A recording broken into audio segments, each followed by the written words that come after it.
Welcome to the global online views. Global online ভিউজে আপনাদের সকলকে স্বাগত। আমি Fazlus Sattar. Global online views আন্তর্জাতিক সম্পর্ক, ভূ রাজনীতি, কূটনীতি, আঞ্চলিক ও আন্তর্জাতিক নিরাপত্তা, পরিবেশ ও জলবায়ু ন্যায্যতা এবং অর্থনীতি সংক্রান্ত বিষয় নিয়ে কথা বলার একটি চ্যানেল। এই চ্যানেলে মূলত আমরা তৃতীয় বিশ্ব বা মেজরিটি ওয়ার্ল্ডের পার্সপেক্টিভ থেকে কথা বলে থাকি। আজকে আমরা আলোচনা করব মার্কিন যুক্তরাষ্ট্রের গ্লোবাল ওয়ার অন টেরর বা বিশ্বব্যাপী সন্ত্রাসবিরোধী যুদ্ধকে নিয়ে। আমরা আশা করি আপনারা আমাদের এই আলোচনাটি শুরু থেকে শেষ পর্যন্ত দেখবেন। এখন আসা যাক মূল আলোচনায়। 2001 সালের 11 সেপ্টেম্বর আল কায়দা মার্কিন যুক্তরাষ্ট্রের নিউ ইয়র্কের ওয়ার্ল্ড ট্রেড সেন্টার এবং পেন্টাগনে সন্ত্রাসী হামলা চালায়। ওই হামলার প্রতিক্রিয়ায় তৎকালীন মার্কিন যুক্তরাষ্ট্রের প্রেসিডেন্ট জর্জ ডব্লিউ বুশ এবং তার প্রশাসন গ্লোবাল ওয়ার অন টেরর বা বিশ্বব্যাপী সন্ত্রাসবিরোধী যুদ্ধের ঘোষণা দেয়। যে যুদ্ধ 20 বছর পার হওয়ার পরও এখনও অব্যাহত রয়েছে।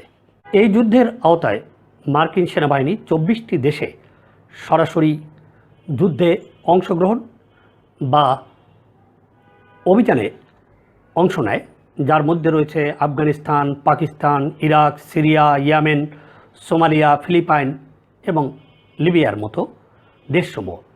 এবং সব মিলিয়ে 80টি দেশে এই গ্লোবাল ওয়ার অন টেররের বা সন্ত্রাস বিরোধী যুদ্ধের ফুটপ্রিন্ট ছিল। যেসব দেশে মার্কিন সেনাবাহিনী উপস্থিতি ছিল না, সেই সব দেশেও এর সেনাবাহিনী বা বিভিন্ন সংস্থাকে তারা নানাভাবে প্রশিক্ষণ এবং সক্ষমতা বৃদ্ধি করেছিল, যেগুলোকে আমরা এই ফুটপ্রিন্টের আওতায় উল্লেখ করতে পারি। এই যে 2001 সাল থেকে 2021 সাল পর্যন্ত এই চলা 20 বছরের যুদ্ধে বিশেষত যে যুদ্ধাঞ্চলগুলো, যে দেশগুলোর নাম উল্লেখ করলাম, সেগুলোতে প্রায় 9 লাখ লোক জীবন দিয়েছে। তার মধ্যে আফগানিস্তানে 1,76,000, ইরাকে 2,75,000 থেকে 3 লাখ, পাকিস্তানে 67,000, সিরিয়ায় 2,63,000, ইয়েমেনে 1,12,000। এর বাইরেও এই যুদ্ধ করতে গিয়ে 15,000-এর বেশি মার্কিন নাগরিক নিহত হয়েছে, যাদের মধ্যে ছিল মার্কিন সেনাবাহিনীর 7,052 জন সদস্য এবং মার্কিন ডিফেন্স ডিপার্টমেন্টের 8,189 জন ঠিকাদার এবং ডিফেন্স ডিপার্টমেন্টের কয়েকজন বেসামরিক ব্যক্তিও। এই যুদ্ধের কারণে যুদ্ধ অঞ্চল, অর্থাৎ যেসব দেশে মার্কিন সেনাবাহিনী যুদ্ধ বা অভিযানে লিপ্ত ছিল, সেই সব দেশগুলোতে 38 মিলিয়ন বা 3,80,00,000 লোক তাদের ঘর বাড়ি ছেড়ে স্থানাচ্যুত হয়, যা বিগত দিনের যুদ্ধ ইতিহাসের মধ্যে একমাত্র দ্বিতীয় মহাযুদ্ধের সাথে তুলনীয়। যদিও এই 38 মিলিয়নের সংখ্যা নিয়ে বিতর্ক রয়েছে। বোস্টন বিশ্ববিদ্যালয়ের প্রফেসর নিতা সি ক্রাউফোর্ড এবং ক্যাথরিন লুটজের মতে এই সংখ্যাটি মূলত খুবই কনজারভেটিভ একটি সংখ্যা। প্রকৃত সংখ্যা হয়তো হবে 49 থেকে 60 মিলিয়ন বা 4,90,00,000 থেকে 6 কোটি পর্যন্ত। গ্লোবাল ওয়ার অন টেররের কারণে যুদ্ধ জোনগুলোতে ব্যাপকভাবে মানবাধিকার লঙ্ঘন এবং মানবিক বিপর্যয়ের ঘটনা ঘটে।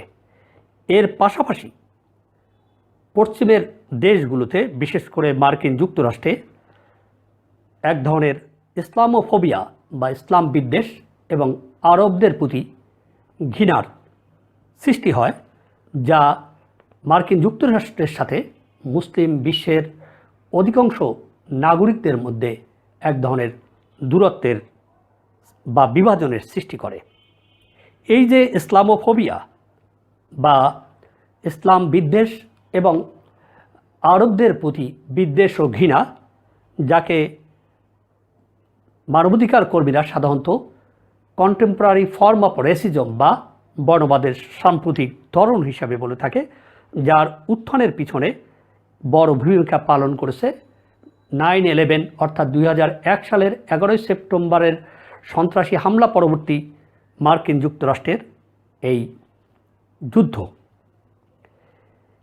এই যুদ্ধের কারণে শুধু যে সমস্ত দেশে মার্কিন যুক্তরাষ্ট্র আক্রমণ করেছে, যে সমস্ত দেশ দখল করে নিয়েছে অথবা তাদের সেনাবাহিনীর উপস্থিতি ছিল, অভিযান চালিয়েছে, তাই নয়, খোদ মার্কিন যুক্তরাষ্ট্রও মানবাধিকার লঙ্ঘনের ঘটনা ঘটেছে বেশ উদ্বেগজনক হারে। এর মধ্যে সবচেয়ে উল্লেখযোগ্য বিষয় ছিল, অর্থাৎ মার্কিন যুক্তরাষ্ট্র এই যুদ্ধ পরিস্থিতিকে একটি ব্যতিক্রমী পরিস্থিতি হিসাবে উল্লেখ করে তারা আন্তর্জাতিক মানবাধিকার আইনের যে বাধ্যবাধকতা, সেই বাধ্যবাধকতা থেকে অনেকটা বিচ্যুত হয়ে পড়ে। এর ফলে মার্কিন যুক্তরাষ্ট্রে মানুষের ব্যক্তিগত গোপনীয়তার বিষয়গুলোকে তেমন একটা পাত্তা দেওয়া হয়নি এবং প্রায়শই যেটাকে আমরা রাইট টু প্রাইভেসি বলি, সেগুলো লঙ্ঘন করা হয়। সার্ভিলেন্স স্টেটের মতো একটি নতুন ধরনের অধ্যায়ের সূচনা হয়, যেখানে সমস্ত লোকই এক ধরনের নজরদারির মধ্যে ছিল। পাশাপাশি এই যে বিশ্বব্যাপী সন্ত্রাসবিরোধী যুদ্ধ এবং এই কারণে হোমল্যান্ড সিকিউরিটির নামে এক ধরনের সেখানকার পুলিশ বাহিনীকেও সামরিকরণ করা হয়, যার প্রভাব পড়ে পরবর্তীতে সেখানকার আইনশৃঙ্খলা পরিস্থিতি নিয়ন্ত্রণের ক্ষেত্রে পুলিশ বাহিনীর আচরণের। এর পাশাপাশি এই যুদ্ধের পিছনে যে ব্যাপক অর্থনৈতিকভাবে খরচ, তাও মার্কিন যুক্তরাষ্ট্রের ভবিষ্যতের জন্য একটি বড় ধরনের শঙ্কার কারণ হয়ে দাঁড়িয়েছে। কারণ এই যুদ্ধের অজুহাতে 2001 সাল থেকে পেন্টাগনের যে বাজেট তা ব্যাপকভাবে বাড়তে থাকে। সন্ত্রাসবিরোধী যুদ্ধ বা গ্লোবাল ওয়ার অন টেররে মার্কিন যুক্তরাষ্ট্র এ যাবৎ কী পরিমাণ অর্থ খরচ করেছে তার একক কোনো সরকারি হিসাব এখনও পাওয়া যায় না। তবে সম্প্রতি অর্থাৎ এই চলতি সেপ্টেম্বর মাস 2001-এর 1 তারিখে ব্রাউন ইউনিভার্সিটির কস্ট অফ ওয়ার প্রজেক্ট থেকে বোস্টন ইউনিভার্সিটির প্রফেসর নিতা সি ক্রফোর্ডের একটি গবেষণা প্রকাশিত হয়েছে, যার শিরোনাম ছিল বাজেটারি কস্ট অফ পোস্ট 9/11 ওয়ার্স। অর্থাৎ 2001 সালের 11 সেপ্টেম্বর পরবর্তীতে যে সমস্ত যুদ্ধে মার্কিন যুক্তরাষ্ট্র জড়িয়েছে সেই সব যুদ্ধের খরচ নিয়ে এই গবেষণাটি হয়েছে। যে এই গবেষণায় নিতা সি ক্রফোর্ড দেখিয়েছে যে 2001 অর্থ বছর থেকে 2022 অর্থ বছর পর্যন্ত এই 20 বছরে মার্কিন যুক্তরাষ্ট্রের যে সমস্ত খরচ হয়েছে এবং যে যুদ্ধ বাবদ যে অব্লিগেশন রয়েছে তা মিলিয়ে মোট খরচের পরিমাণ দাঁড়ায় $8 ট্রিলিয়ন মার্কিন ডলার। এই সময়ে পেন্টাগনের বাজেট কী পরিমাণ বেড়েছে তার বোঝার জন্য একটি বিষয় উল্লেখ করলেই হয়। নিতা সি ক্রফোর্ডের মতে এই সময়ে সারা বিশ্বে ছড়িয়ে ছিটিয়ে থাকা 800-র বেশি মার্কিন সামরিক ঘাঁটির জন্য ব্যয় বেড়েছে $2 ট্রিলিয়ন ডলারেরও বেশি। নিতা সি ক্রফোর্ডের দেয়া তথ্য অনুযায়ী এই $8 ট্রিলিয়ন ডলারের মধ্যে মার্কিন যুক্তরাষ্ট্রের ডিপার্টমেন্ট অফ ডিফেন্সের ওভারসিজ কন্টিনজেন্সি অপারেশন বা বৈদেশিক অভিযানের পিছনে যে খরচ ধরা হয়েছে তা হলো $2101 বিলিয়ন এবং যে সামরিক ঘাঁটিগুলোর ব্যয় বৃদ্ধি ধরা হয়েছে $884 বিলিয়ন। যে সমস্ত মার্কিন যুদ্ধপ্রদ ভেটারান রয়েছে তাদের কেয়ারের জন্য যে খরচ তার পরিমাণ $465 বিলিয়ন। হোমল্যান্ড সিকিউরিটির জন্য খরচ $1,117 বিলিয়ন। এবং এই যুদ্ধ করতে গিয়ে মার্কিন যুক্তরাষ্ট্র যে তাদের পাবলিক ডেট থেকে, ফেডারেল বাজেট থেকে যে ঋণ নিয়েছে, সেই ঋণের যে সুদ তার পরিমাণ $1,087 বিলিয়ন। এর বাইরে স্টেট ডিপার্টমেন্ট, আমরা যাকে বলি পররাষ্ট্র মন্ত্রণালয়, তার জন্য তারা খরচ করেছে বা তাদেরকে খরচ করতে হবে 2022 সাল পর্যন্ত, তার পরিমাণ $189 বিলিয়ন। এর মধ্যে আরও রয়েছে $2.2 ট্রিলিয়ন, যা হলো আগামী 30 বছরের যুদ্ধে ফেরত ভেটারানদের কেয়ারের জন্য যে সমস্ত অব্লিগেশন, বাধ্যবাধকতা রয়েছে তা বাবদ। সব মিলিয়ে এই যুদ্ধে দেখা যাচ্ছে যে এই মুহূর্তে যদি যুদ্ধের কার্যক্রম বন্ধও হয়, তাহলেও তাদের যে খরচ 2022 সাল পর্যন্ত যে খরচের অব্লিগেশন, তাতে তার পরিমাণ দাঁড়ায় $8 ট্রিলিয়ন। তবে এ দিয়েই কিন্তু পুরো খরচের হিসাবটা বোঝা যাবে না, কারণ আমরা যে সামরিক ঘাঁটিগুলোর ব্যয় বৃদ্ধির কথা বলেছি, সেগুলো তো অনেক সময় সবগুলোই সরাসরি এই যুদ্ধের সাথে সম্পৃক্ত নয়। গ্লোবাল ওয়ার অন টেররকে কেন্দ্র করে পেন্টাগনের যে খরচের পরিমাণ কী পরিমাণ বেড়েছে, তাদের বাজেট কী পরিমাণ বেড়েছে, তা জানা যায় সম্প্রতি প্রকাশিত সেন্টার ফর ইন্টারন্যাশনাল পলিসির উইলিয়াম ডি হার্টুগের একটি গবেষণা থেকে। গত 13 সেপ্টেম্বর 2001-এ প্রকাশিত profit of war, corporate beneficiaries of the post 9/11 Pentagon spending charts, অর্থাৎ পেন্টাগনের 2001 সালের 11 সেপ্টেম্বর পরবর্তীতে যে ব্যাপকভাবে খরচের পরিমাণ যে বেড়েছে, সেই ক্ষেত্রে কর্পোরেট জগতের কারা কীভাবে বেনিফিটেড হয়েছে তা নিয়ে এই গবেষণাটি পরিচালিত হয়। ওই গবেষণায় উইলিয়াম ডি হার্টুগ উল্লেখ করেছেন যে 2001 সাল থেকে এ পর্যন্ত পেন্টাগনের যে খরচ হয়েছে তার পরিমাণ $14 ট্রিলিয়ন। অর্থাৎ যে আমরা $8 ট্রিলিয়ন কথা এর আগে বলেছি, তা শুধু গ্লোবাল ওয়ার অন টেররকে কেন্দ্র করে, কিন্তু গ্লোবাল ওয়ার অন টেরর সার্বিকভাবে পেন্টাগনের যুদ্ধের বা তাদের ব্যয়ের পরিপ্রেক্ষিত তৈরি করে দেয়, যে কারণে তাদের ব্যয় ব্যাপকভাবে বাড়তে থাকে, যার পরিমাণ এই 20 বছরে দাঁড়িয়েছে $14 ট্রিলিয়ন। তবে এই যে গ্লোবাল ওয়ার অন টেরর বা বিশ্বব্যাপী সন্ত্রাস বিরোধী যুদ্ধকে কেন্দ্র করে যে ব্যাপক খরচ, এর যোগানদাতাকে বা এর উৎস কী, সেটাও একটি গুরুত্বপূর্ণ বিষয়। মার্কিন যুক্তরাষ্ট্রের বোস্টন ইউনিভার্সিটির বিখ্যাত রাষ্ট্রবিজ্ঞানী রোজেলা ক্যাপেলা জেলেনস্কির মতে, প্রথম বিশ্বযুদ্ধের সময় 30% টাকা এসেছে কর থেকে, দ্বিতীয় মহাযুদ্ধের সময় এর পরিমাণ দাঁড়ায় 50%, অর্থাৎ দ্বিতীয় মহাযুদ্ধে যে খরচ হয়েছে তার অর্ধেক টাকা এসেছে করারোপের মাধ্যমে। এবং কোরিয়ান যুদ্ধের সময় দেখা গেল যে এই যে করারোপই আসলে যুদ্ধের একটা খরচের একটা পদ্ধতি হিসাবে দাঁড়িয়ে গেছে, কারণ ওই যুদ্ধের যে শতভাগ টাকাই এসেছে করারোপের মাধ্যমে। কিন্তু এই যে গ্লোবাল ওয়ার অন টেরর বা বিশ্বব্যাপী সন্ত্রাসবাদ বিরোধী যুদ্ধ, এই যুদ্ধের ক্ষেত্রে কিন্তু ঘটেছে উল্টো ঘটনা। কারণ এই যুদ্ধের জন্য মার্কিন কংগ্রেস থেকে কোনো সুনির্দিষ্ট কোনো বরাদ্দ মার্কিন সেনাবাহিনী বা পেন্টাগনকে দেওয়া হয়নি। এই যুদ্ধের জন্য কোনো সেখানে করারোপও করা হয়নি। উল্টো তখনকার বুশ প্রশাসন করের পরিমাণ কমিয়ে দিয়েছিল।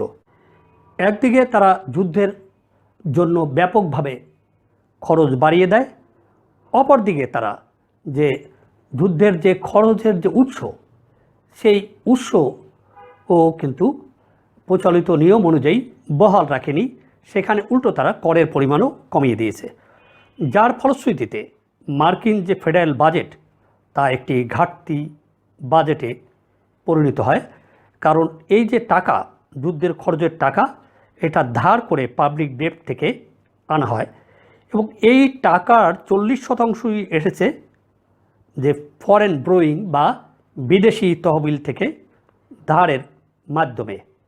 এবং অনেক সময় দেখা যায় যে এক খাত থেকে টাকা সরিয়ে বাজেটের আরেক খাত থেকে সেটা সংস্থান করা হয়, কিন্তু মার্কিন যুক্তরাষ্ট্র কিন্তু এই যুদ্ধের খরচ সংস্থান করতে কোনো খাতেরও শিফট করেনি।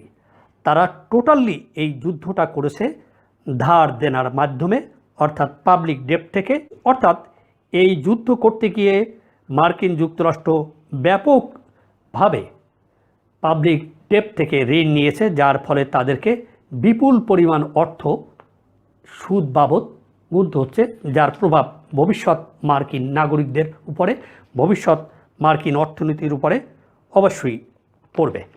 কিন্তু প্রশ্ন হলো, এত বিপুল পরিমাণ অর্থ, অর্থাৎ এই যে $8 ট্রিলিয়ন খরচ এবং এই 20 বছরের যুদ্ধে 9 লাখ লোকের জীবনদান এবং কমপক্ষে 3,80,00,000 লোক স্থনচ্যুত হওয়া এবং মানবাধিকারের চরম উদ্বেগ, মানবিক বিপর্যয়, এসবের পরও মার্কিন যুক্তরাষ্ট্র এই যুদ্ধ থেকে কী অর্জন করেছে? এবং আমরা জানি যে তারা প্রথম যে আক্রমণ চালিয়েছিল সেপ্টেম্বরের ঘটনার পরে অক্টোবর মাসেই তারা আক্রমণ করে চালিয়েছিল আফগানিস্তানে। কিন্তু আফগানিস্তানে আক্রমণ চালিয়ে তারা যে কাজটি করেছিল, তৎকালীন শাসক তালেবানদেরকে ক্ষমতাচ্যুত করেছিল। কিন্তু এই আফগানিস্তানে যুদ্ধের মধ্য দিয়ে তালেবান পুনরায় বিজয়ী শক্তি হিসেবে ফিরে এসেছে, তারা এখন রাষ্ট্র ক্ষমতায়। ইরাকের ক্ষেত্রে আমরা জানি যে সেখানে একটি মার্কিন বৈরী এবং ইরানিয়ানপন্থী সরকার এখন রাষ্ট্র ক্ষমতায়। অপরদিকে আমরা যদি সিরিয়ার দিকে তাকাই, সেখানেও দেখব সেখানে রাশিয়ার সহায়তায় বাশার আল আসাদ তার রাজনৈতিক ক্ষমতা এবং কর্তৃত্বকে অনেকটা কনসলিডেট করেছে। এবং এই সন্ত্রাসবিরোধী যুদ্ধের কারণে ইয়েমেনে এক ধরনের মানবিক বিপর্যয়ের সৃষ্টি হয়েছে। এবং এই সর্বশেষ যে কথাটি বলবো তা এই যুদ্ধের ফলে যে যুক্তরাষ্ট্রের সাথে সারা বিশ্বের যে মুসলিম দেশগুলোর যে এক ধরনের দূরত্ব তৈরি হয়েছে নাগরিকদের, তা কিন্তু এখনও ঘুচেনি। তারা এই যুদ্ধ করতে গিয়ে মধ্যপ্রাচ্যে যে অস্থিতিশীল পরিস্থিতি তৈরি করেছে, তা থেকে এখনও মুক্ত আসেনি। এ থেকে আমরা বুঝতে পারছি যে এই গ্লোবাল ওয়ার অন টেরর বা বিশ্বব্যাপী সন্ত্রাসবিরোধী যুদ্ধ করতে গিয়ে এত মানুষের প্রাণহানি, এত বিপুল অর্থ ব্যয় সত্ত্বেও মার্কিন যুক্তরাষ্ট্র আদতে বা আসলে তেমন কোনো অর্জন করতে পারেনি। বরং তারা এই যুদ্ধের অর্থনৈতিক যে ব্যাপক খরচ, তার মধ্য দিয়ে তাদের ভবিষ্যৎ প্রজন্মের জন্য বড় ধরনের একটি অর্থনৈতিক বোঝার সৃষ্টি করেছে। তাহলে এত কিছুর পরও এসব বিষয় জানার পরও কেন বিশ্বব্যাপী এই সন্ত্রাসবিরোধী লড়াই চলছে এবং এই যুদ্ধের ফলে কারা সবচেয়ে বেশি লাভবান হচ্ছে? নিশ্চয়ই এই যুদ্ধকে কেন্দ্র করে কেউ না কেউ লাভবান হচ্ছে, তবে নিঃসন্দেহে তারা মার্কিন যুক্তরাষ্ট্রের সাধারণ মানুষ বা সেখানকার জনগণ নয়, বরং একটি নির্দিষ্ট গোষ্ঠী। এই গোষ্ঠীটি কারা সে সম্পর্কে আমরা ধারণা পেতে পারি সম্প্রতি প্রকাশিত উইলিয়াম ডি হার্টুংয়ের সেই গবেষণা থেকে। যে গবেষণায় উইলিয়াম ডি হার্টুং বলেছে যে পেন্টাগনের যে $14 ট্রিলিয়ন যে খরচ, তার 1/3 থেকে 1/2 চলে গেছে, বা যেটুকু অবশিষ্ট আছে তা চলে যাবে মূলত মিলিটারি কন্ট্রাক্টরদের কাছে। এবং গ্লোবাল ওয়ার অন টেরর চলাকালে, অর্থাৎ 2001 সাল থেকে এই আগামী 2022 সাল পর্যন্ত যে অব্লিগেশন বা চলতি সময় পর্যন্ত যে খরচ, তার সেই ক্ষেত্রে যে সমস্ত কন্ট্রাক্ট পেন্টাগন থেকে হয়েছে, তার 1/4 থেকে 1/3 পেয়েছে মাত্র 5টি কোম্পানি। যে কোম্পানিগুলো হলো Lockheed Martin, Boeing, general dynamics, Raytheon, নর্থ্রপ Grumman. তাহলে আমরা সহজেই বুঝতে পারি এই যুদ্ধ থেকে একটি পক্ষ ব্যাপকভাবে আর্থিকভাবে লাভবান হয়েছে। এই তথ্য এবং উপসংহারের মাধ্যমে আমি আজকের আলোচনা এখানেই শেষ করছি। আশা করছি আগামীতে খুব শীঘ্রই নতুন একটি এপিসোড বা পর্ব নিয়ে আপনাদের সামনে হাজির হব। আমাদের এই আলোচনা যদি আপনাদের ভালো লেগে থাকে তাহলে অবশ্যই আমাদেরকে তা জানাবেন। আমাদের এই আলোচনা বা বিষয়বস্তুর সঙ্গে আপনাদের কোনো ভিন্নমত থাকলে তাও আমাদেরকে জানাবেন, কারণ আমরা সবসময় ভিন্নমতকে সম্মানের দৃষ্টিতে দেখি। তবে হ্যাঁ, আপনি যদি আমাদের এই চ্যানেলটি পছন্দ করে থাকেন, আমাদের আলোচনা যদি আপনার সামান্যতম ভালো লেগে থাকে, তাহলে অবশ্যই আমাদের চ্যানেলটি আপনারা সাবস্ক্রাইব করবেন, শেয়ার করবেন এবং লাইক দিবেন। আপনারা সবাই ভালো থাকুন, সুস্থ থাকুন, শান্তিতে থাকুন। Thank you. আবার দেখা হবে।